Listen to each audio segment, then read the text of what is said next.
Hello friends, नमस्कार, सत श्री अकाल, आदाब। मैं हूं समीर वल और आप देख रहे हैं हमारे चैनल टूरिज्म एक्सपर्ट। दोस्तों, आज के इस वीडियो में मैं आपको बताने वाला हूं कि जिस तरीके से कोरोना वायरस जो है पूरी दुनिया में फैला हुआ है और उसकी वजह से हर एक चीज़ जो है वो बंद हो चुकी है। चाहे आप लोग का घर से बाहर निकलना हो, आप लोग का ऑफिस जाना हो, या फिर एयर ट्रैवल जो है, या फिर किसी भी टाइप का ट्रैवल जो है वो भी गवर्नमेंट ने फिलहाल बंद कर दिया है। और अब 3 मई तक जो है लॉकडाउन का जो सेकेंड पार्ट है वो चलने वाला है, 3 मई 2020 तक।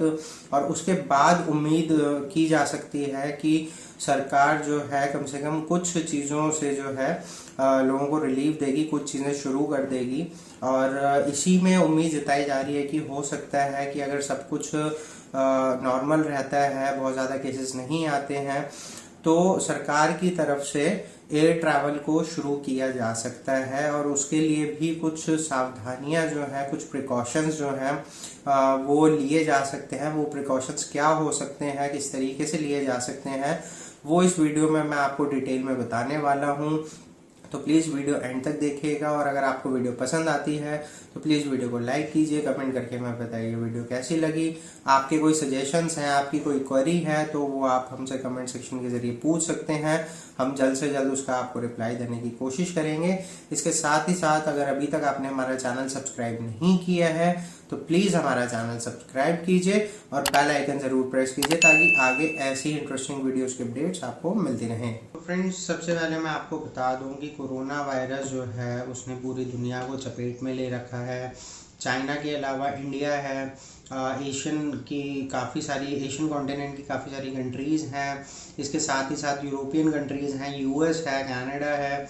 ये सब ऑल ओवर वर्ल्ड मैं कहूँगा कि कोरोना की वजह से बहुत ज़्यादा जो है लाइफ थम गई है। इसके कुछ पॉजिटिव इफ़ेक्ट भी देखने को मिल रहे हैं, तो नेगेटिव भी कुछ इफ़ेक्ट्स देखने को मिल रहे हैं। नेगेटिव यही है कि सबसे ज़्यादा लोग इससे पीड़ित हो रहे हैं। आज की अगर मैं बात करूं तो करीब दुनिया भर में 20 लाख से ज़्यादा जो लोग हैं वो इस बीमारी की वजह से कहीं ना कहीं परेशान हैं, कहीं ना कहीं इफ़ेक्टेड हैं।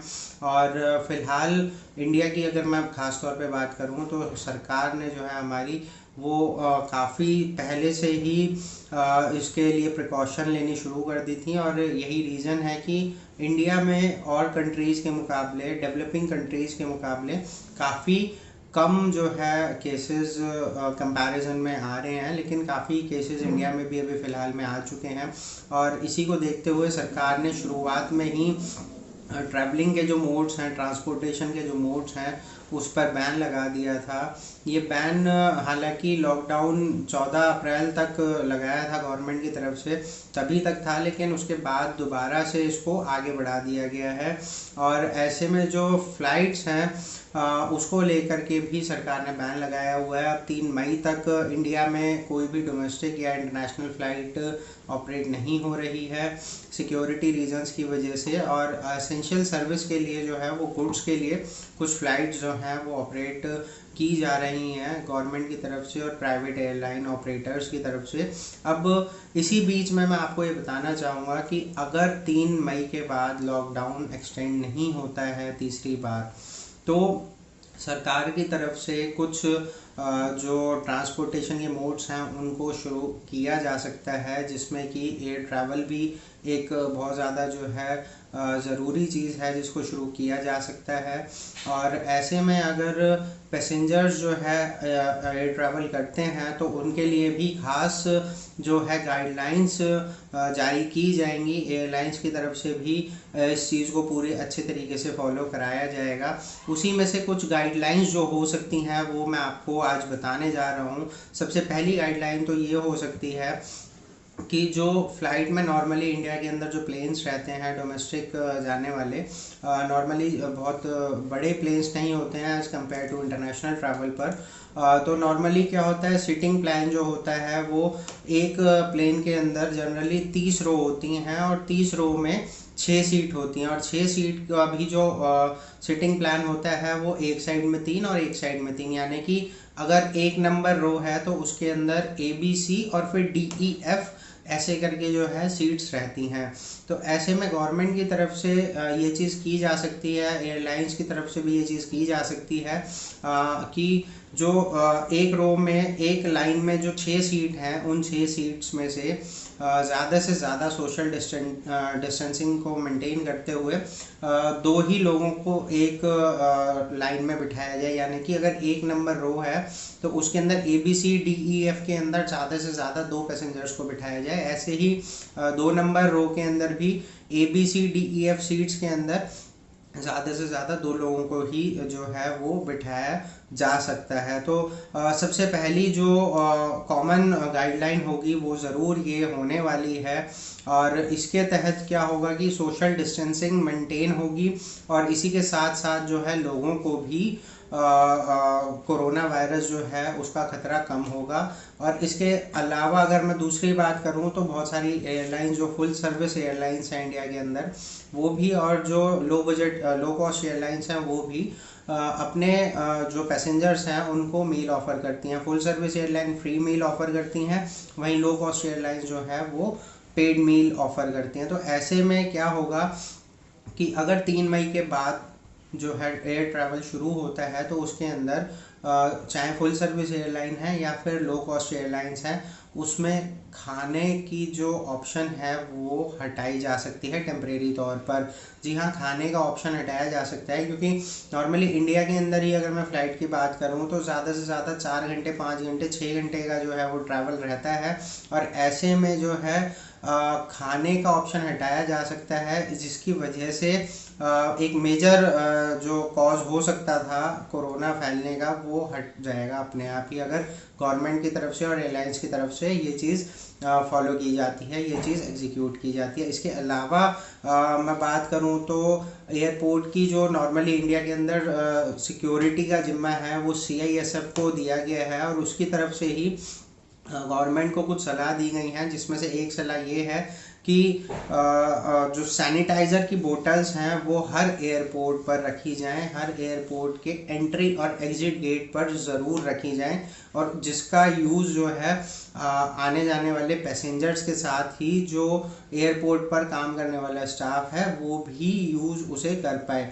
जी हाँ, सैनिटाइज़र्स की बोतल जो है वो रखी जा सकती हैं। एक बहुत अच्छा जो है कदम ये होगा सरकार की तरफ से, अगर एयर ट्रैवल शुरू होता है और उस दौरान सोशल डिस्टेंसिंग को मेंटेन रखने के साथ साथ ही अगर सरकार इस चीज़ पर भी ध्यान देती है और हर जगह सैनिटाइज़र सरकार रखवा सकती है, इसके लिए गाइडलाइन जारी की जा सकती हैं एयरपोर्ट्स के लिए। और उसके अलावा अगर मैं बात करूं दूसरा ऑप्शन, तो इसमें सीट्स का मैंने एक आपको बता दिया नए नॉर्म्स के हिसाब से, और इसके अलावा एयरपोर्ट्स पर जो है आपको जाने का जो टाइम रहेगा, आप कम से कम 2 घंटे पहले आपको एयरपोर्ट पहुंचना होगा। सरकार ये भी अनाउंस कर सकती है जिस टाइम पर एयर ट्रैवल को शुरू दोबारा से किया जाएगा कोरोना वायरस के दौरान, और इस दौरान क्या होगा कि आपको 2 घंटे पहले एयरपोर्ट पहुंचना होगा। सोशल डिस्टेंसिंग आपको वहां पर भी मेंटेन करनी होगी।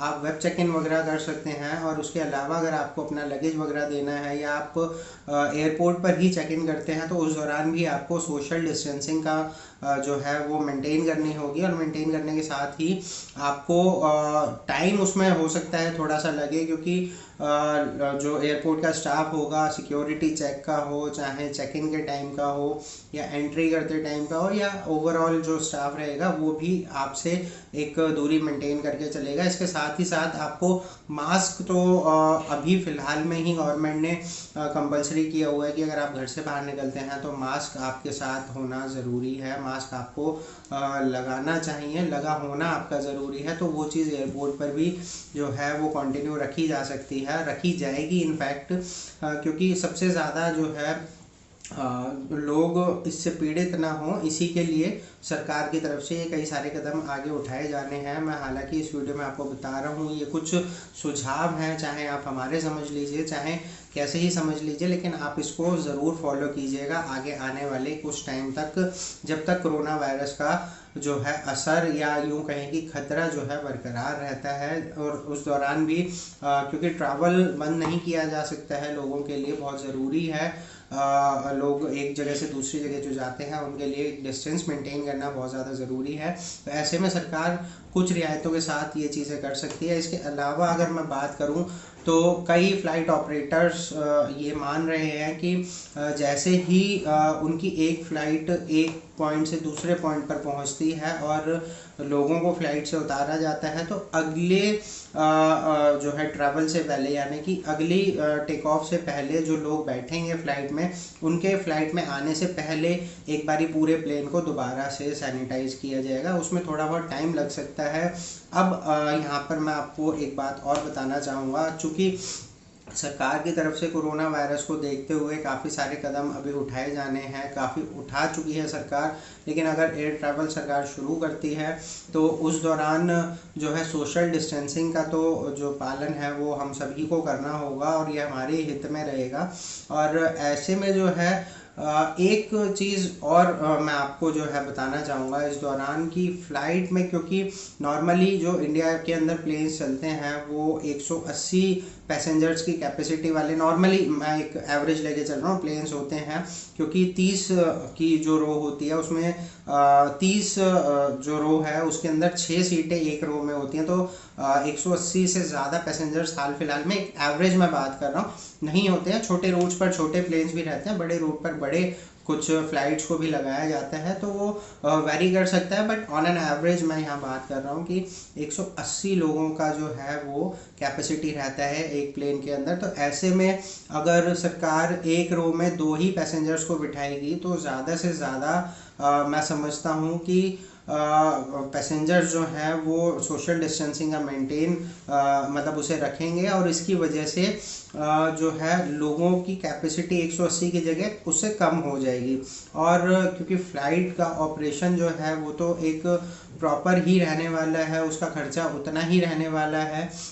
तो ऐसे में हो सकता है कि अभी हाल फिलहाल की जब तक ये रूल आगे रहेगा तो फ़्लाइट्स की टिकट भी थोड़ी सी as compare to normal time के वो महंगी हो सकती है। ये सारी जो है संभावनाएं हैं, सारे सजेशंस हैं, ये आप देख करके समझ सकते हैं, एक अंदाज़ा लगा सकते हैं कि आगे क्या जो है वो चीज़ें होने वाली हैं एयर ट्रैवल से रिलेटेड, या फिर किसी भी तरीके के ट्रांसपोर्ट मोड में आप ले लीजिए, चाहे आप ट्रेन में ले लीजिए तो वहाँ पर भी जो है सोशल डिस्टेंसिंग आपको मेंटेन करनी होगी, या फिर बसेस में भी आपको जो है सोशल डिस्टेंसिंग मेंटेन करनी होगी। मेट्रो में अगर जाते हैं तो वहाँ पर भी ऐसा ही कुछ रूल निकाला जा सकता है, बट फ़िलहाल यहाँ पर मैं एयर ट्रैवल की बात कर रहा हूँ। तो इसमें जो है ये कुछ चीज़ें सरकार जो है लागू करके, एयरलाइंस लागू करके आपको एयर ट्रैवल की छूट दी जा सकती है। और